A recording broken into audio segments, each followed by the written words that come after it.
That was a very nice tribute. Yes, and we've got a nice new guest on our set, too. And great advice. We're thrilled to have her with us. That's right. And very timely, unfortunately. Very timely and very, very important to know these facts. You know, the U.S. Census Bureau reports that more than 700,000 women in the country lose their husbands to death and divorce each year, and the emotional pain is often replaced with panic when finances come into play. Yeah, but now there's hope in the form of a new book called Now That He's Gone, A Financial Therapist's Guide to Life After Loss by Beverly Tobocman. She's here to share how to achieve financial stability after the loss of a loved one. Beverly, thank you for being here. Yeah, what was the motivation for you to write this book? Well, I have been in the financial business for many, many years, and I, too, was a woman alone. And what I found was happening to me is that therapists and CPAs and attorneys were sending me other women who also found themselves alone in the middle of their lives and were very, very confused about what to do with their financial lives. And it's something that most women probably don't think about, especially if the man has taken care of it their entire lives and now he's gone, and then suddenly they're hit with that. What am I going to do? It's really important for all women to have some influence in the financial sphere of their lives, and you need information for that. I think, and we talked too, Beverly, it's a good guidebook to make sure that regardless of your station in life, you're aware of your financial situation, the bills. What do you think a spouse should do that's kind of in the dark about all that? Because sometimes one spouse does handle all the finances. You know what, Melissa, in the old days, I used to say the best place to start was the mailbox, but today with the electronic age, that's not necessarily the best answer. Questions, questions, questions. What do I have? Where is it? Why do I have it?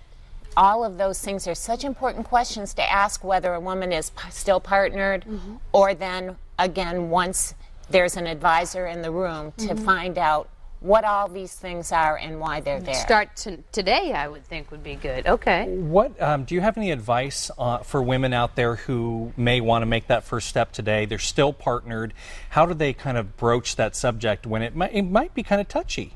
Kind of like, I want to know what's going on financially in our lives. It's sometimes a very difficult thing to do, guys, to ask why I'm not included in this conversation, and just simply say, the more information that I have, the more prepared for any life decisions I'm going to have to make along the way. So would it be okay if I was included in some of the meetings you have with your financial advisor, with your CPA, maybe your attorney? I'd like to know what drawer you keep the will and the trust in, and why we have this IRA, and how do you make decisions about where to put it so that you become involved during the time where your partner's still around, and then you're prepared, because as you know, women, statistically, we will be alone. What you think that there are support groups maybe that you can maybe join with other women? And I know that helped my grandmother. She actually became a very avid investor, started subscribing to Wall Street Journal, but talking about it seemed to help too. It's important to know that you're not alone and that there is help. If you open your door, you can find lots of groups to help you, both online and in person.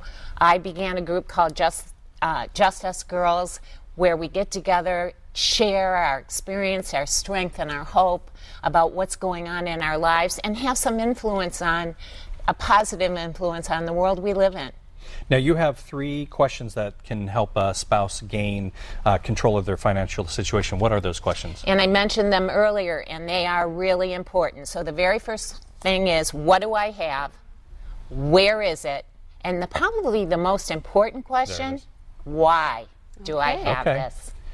And the time, like Melissa said, to get a handle on it is probably right now, because you never know what's going to happen in your life. You have no control over that. You absolutely do not. And the stories in the book are inspirational stories of wonderful women who have overcome amazing circumstances. I've been privileged to be a part of their stories. And they're healing, too. Beverly, tell us how people can get the book.